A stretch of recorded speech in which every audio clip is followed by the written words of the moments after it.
আসসালামু আলাইকুম রহমতুল্লাহি বরকাতুহ। ব্যক্তিগত কিছু ঝামেলা থাকায় দর্শকবৃন্দ আপনাদের জন্য গুরুত্বপূর্ণ খবর নিয়ে আসতে আমার একটু লেট হতে আমি দুঃখিত। আজকে আপনাদেরকে আমি সর্বপ্রথম যে কথাটা বলবো সেটা হচ্ছে আমাদের সাবেক রাষ্ট্রপতি আব্দুল হামিদ সাহেব বর্তমানে কোথায় আছেন। আমাদের গণমাধ্যম থেকে প্রচারিত হয়েছে যে তিনি নীরবে নিশ্চুপে কাউকে না বলে অনেকটা কি বলা যায় অনেকটা গোপনে তিনি দেশ ত্যাগ করেছেন। খুব রিসেন্টলি আমরা জেনেছি যে উনি থাইল্যান্ডে আছেন। থাইল্যান্ডের ব্রাহ্মণগ্রাদ হাসপাতালে ক্যান্সার বিশেষজ্ঞ একজন অভিজ্ঞ চিকিৎসকের অধীনে চিকিৎসা সেবা নেওয়ার জন্য সেখানে গেছেন। তিনি এখনও হাসপাতালে ভর্তি হননি, তবে ওই চিকিৎসকের প্রেসক্রাইব অনুযায়ী অনেকগুলি পরীক্ষা নিরীক্ষা চালাচ্ছেন। হয়তোবা উনি সম্প্রতি হাসপাতালে ভর্তি হয়ে যেতে পারেন। ওনার অবস্থা এতটা আশঙ্কাজনক বলে আমরা শুনেছি। তো সেটা পরীক্ষা নিরীক্ষার পরেই ডাক্তার সিদ্ধান্ত দিবেন নাকি ভর্তি হতে হবে না হবে না। ওনার ভ্রমণ সঙ্গী হিসেবে আছেন ওনার ছেলে, ওনার নাম হচ্ছে রিয়াদ আহমেদ তুষার, আর ওনার শ্যালক ডাক্তার নওশাদ খান। আর উনি যে পাসপোর্ট নিয়ে যে কথা উঠেছিল, উনি একটা ডিপ্লোম্যাটিক পাসপোর্ট ওনার কাছে আছে যেটার মেয়াদ 10 বছর, যেটা 2020 সালের 1 জানুয়ারিতে ওনার নামে বাংলা সরকার থেকে ইস্যু করা হয়। এই পাসপোর্টটি হচ্ছে DO 000, এই নাম্বারধারী পাসপোর্ট নিয়ে উনি বাংলাদেশ ত্যাগ করেন, বর্তমানে থাইল্যান্ডে আছেন। আরেকটা বিষয়, পাকিস্তানের প্রধানমন্ত্রী শেহবাজ শরীফ ঘোষণা দিয়েছেন যে 71-এর প্রতিশোধ নিয়েছে ভারতের কাছ থেকে। তিনি এ মন্তব্য করার পিছনে বেশ কিছু কারণ আছে। শেহবাজ শরীফ অনেকটা ক্ষোভের বসেই মন্তব্য করেছেন বলে আমরা পাকিস্তানের বিভিন্ন গণমাধ্যম থেকে জেনেছি, তবে উক্তিটি যথার্থ বলে তারা বলেছে। শেহবাজ শরীফ সম্প্রতি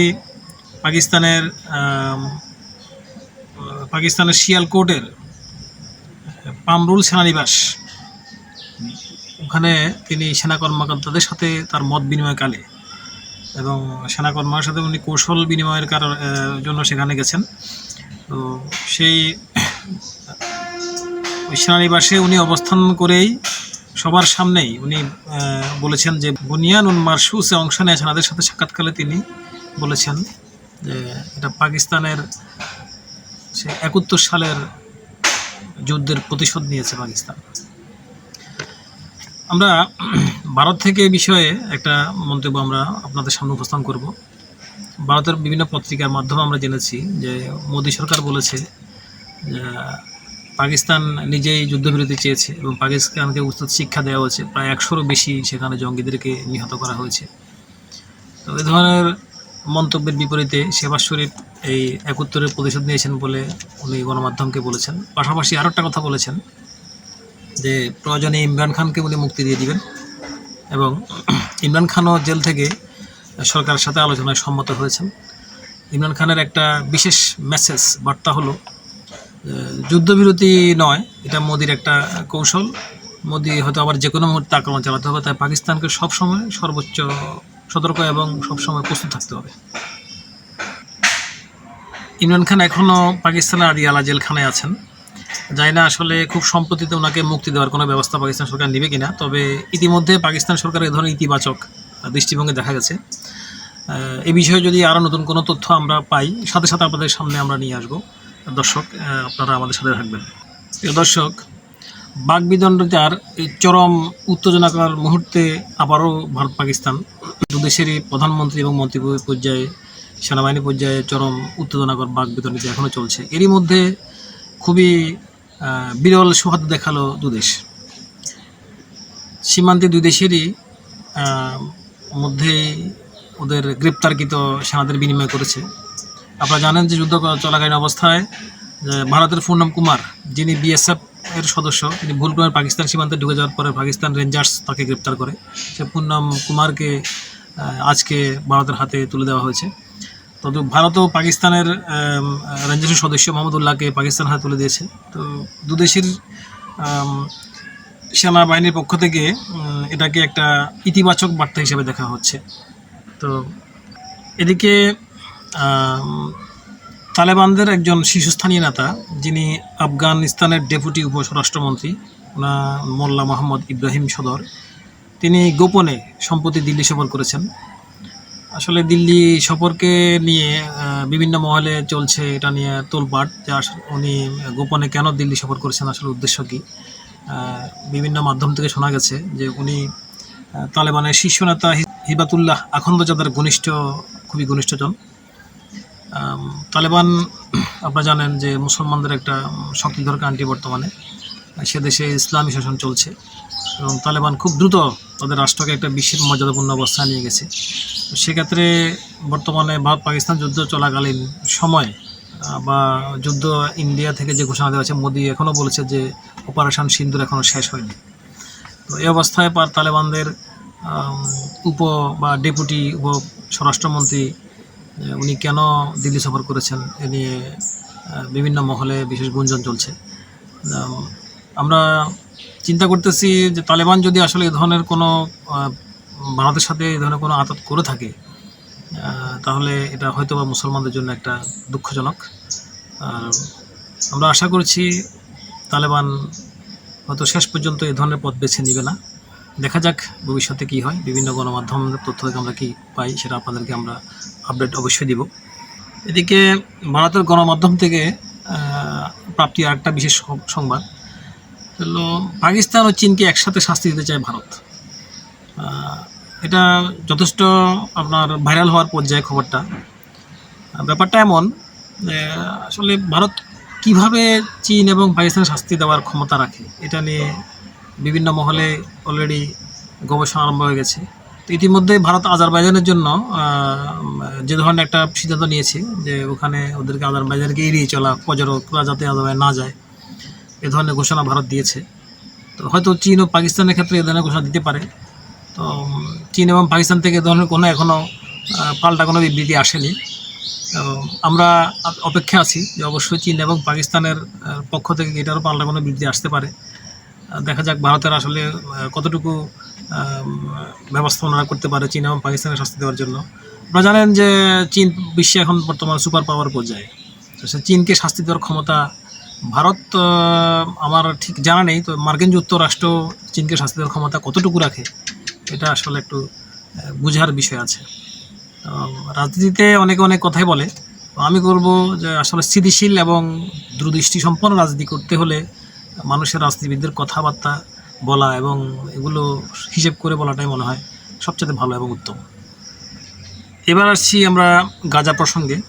আপনারা জানেন গাজাতে এখনও পর্যন্ত নিধন চলছে বিভিন্ন ধরনের রাজনীতি গাজা নিয়ে। গাজার ভূমিকে দখল করার জন্য, গ্রাস করার জন্য একটা দিনেও রাজনীতি বন্ধ নেই। এটাকে আসলে রাজনীতি বলা ঠিক হবে না, এটা অপরাজনীতি, কুরাজনীতি বা যেটাকে আপনারা বলেন।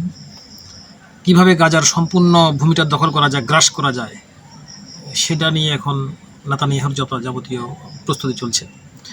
খুব রিসেন্টলি, বিশেষ করে আজকের খবর এটা, আমরা একটা মিডিয়া থেকে জেনেছি যে গাজা হিউম্যানিটেরিয়ান ফাউন্ডেশন নামে একটা ফাউন্ডেশন তৈরি করতেছে ইসরায়েলের পৃষ্ঠপোষকতায়। এই ফাউন্ডেশনের মধ্যেই এদের ফাউন্ডেশনের কে দিয়েই গাজাতে ত্রাণ সরবরাহের ব্যবস্থা করা হচ্ছে, আর এটা সহযোগী হচ্ছে ইসরায়েল এবং যুক্তরাষ্ট্র। তো এরই মাঝে জাতিসংঘ প্রস্তাব দিয়েছে যে গাজাবাসীকে ত্রাণ দেওয়া হবে জাতিসংঘের ব্যানারে। এটা জাতিসংঘের তরফ থেকে ত্রাণ যাবে। তো একটা বিষয় চিন্তার আছে এখানে, যে যদি ইসরায়েল এবং যুক্তরাষ্ট্র গাজাতে ত্রাণ দেয়, তো সে ত্রাণের শর্ত দিয়েছে ইসরায়েল যে গাজাবাসীকে দক্ষিণ দিকে সরিয়ে যে সেখানে ত্রাণের ব্যবস্থা করা হবে, উত্তর দিকটা খালি করা হবে। তো সে উত্তর দিকটা হয়তো নেতানিয়াহু দখল করতে খুব সুবিধা হবে। ত্রাণ দিবে, খাদ্য দিবে অভুক্ত মানুষ যারা ক্ষুধার্ত, যারা ছোট ছোট শিশু বাচ্চারা রাস্তার ধারে থালা বাটি নিয়ে বসে থাকে খাওয়ার জন্য। একসময় তারা ঘাস ছিঁড়ে খেয়েছে, এখন বোমের আঘাতে সে ঘাসও নেই, কী খাবে তারা? এমন অবস্থা তাদেরকে নিয়ে রাজনীতি চলছে, খাওয়া নিয়ে পর্যন্ত রাজনীতি চলতেছে। এক মুঠো খাওয়া দিবে, সে খাওয়া নিয়ে পর্যন্ত রাজনীতি চলতেছে। আল্লাহকে এটা সহ্য হবে না। তাদের বোঝা উচিত যে ওদের রাষ্ট্রে দাউ দাউ করে আগুন জ্বলছে, দাবানন জ্বলছে, কোনো রাষ্ট্র তাদেরকে সাহায্য করতে এগিয়ে আসছে না, আর তারা নাকি গাজাবাসীকে খাদ্য দিবে, ত্রাণ দিবে। দর্শক, আমার আসলে কি বলবো, আমার মন্তব্য আসছে না, আপনারা এটার উত্তর দিবেন, আপনারাই মন্তব্য করবেন। পাশাপাশি আরব গালফের কয়েকটা রাষ্ট্র কিন্তু এখানে তারা এটা মেয়েদের মেনে নেয়নি। তারা বলছে যে গাজাতে ত্রাণ তাদের মাধ্যমে তারা দিবে, তো তাদেরকে সুযোগ করে দিতে হবে। আল্লাহ আসলে গাজাবাসীর জন্য কি রেখেছে আমরা বলতে পারতেছি না। আপনারা জানেন ইতিমধ্যে কাতারের আমির আমেরিকার প্রেসিডেন্ট ট্রাম্পকে যে পরিমাণ গিফট দিয়েছেন, 4.5 বিলিয়ন মার্কিন ডলারের একটা বিমান, আরও 200 বিলিয়ন মার্কিন ডলার তাদের দেশে বিনিয়োগ করছে বিমান কেনার জন্য। সৌদি আরব, কাতার, আরব রাষ্ট্রগুলো উপহারে উপহারে ভাসিয়ে দিচ্ছে ট্রাম্পকে। সেই উপহারে যদি 100 ভাগের 1 ভাগও যদি গাজাতে দেওয়া যেত, 100 ভাগের 1 ভাগ যদি দেওয়া যেত, গাজাবাসী অভুক্ত মরতো না, শিশুগুলো এভাবে না খেয়ে মরতো না। একটা বাচ্চা শিশু, এদের জন্য কি আপনাদের প্রাণ কাটে না? এরা যে না খেয়ে মরে যাচ্ছে, এদের জন্য হিসাব দিতে হবে না, জবাব দিতে হবে না আল্লাহর দরবারে? এই গালফের, মধ্যপ্রাচ্যের, আরব বিশ্বের তাবেদার রাষ্ট্রপ্রধানগুলি ট্রাম্পকে মনে যেন মাথায় নিবে না কোলে নিবে, এমন অবস্থা। আল্লাহ ওদের হেদায়েত দান করুন। এবার আসছি বাংলাদেশ প্রসঙ্গে। আমাদের বাংলাদেশের আরেকটা বিপ্লবী সংবাদ নিয়ে আপনাদের সামনে আমি উপস্থাপন করছি। দীর্ঘ অপেক্ষার পর এশিয়ার সবচেয়ে দীর্ঘতম সেতু, প্রায় 11 কিলোমিটার বা তার চেয়ে একটু বেশি লম্বা, এটা এশিয়ার সবচেয়ে দীর্ঘতম সেতু তৈরি হচ্ছে বাংলাদেশে।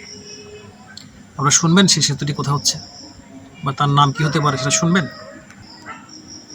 সেই সেতুটি হচ্ছে ভোলা এবং বরিশালের সাথে সংযোগ সেতু। এতদিন পর্যন্ত ভোলা এবং বরিশালে যাতায়াত ছিল লঞ্চেই যাওয়া আসা অনেক কষ্ট দূর হচ্ছিল ভোলার সাথে। যে ভোলাকে বাংলাদেশের একটা পাওয়ার হাউস বলা হয়, সেখানে প্রায় 500 মেগাওয়াট বিদ্যুৎ জাতীয় গ্রিডে সেখান থেকে আসার ব্যবস্থাপনা আছে।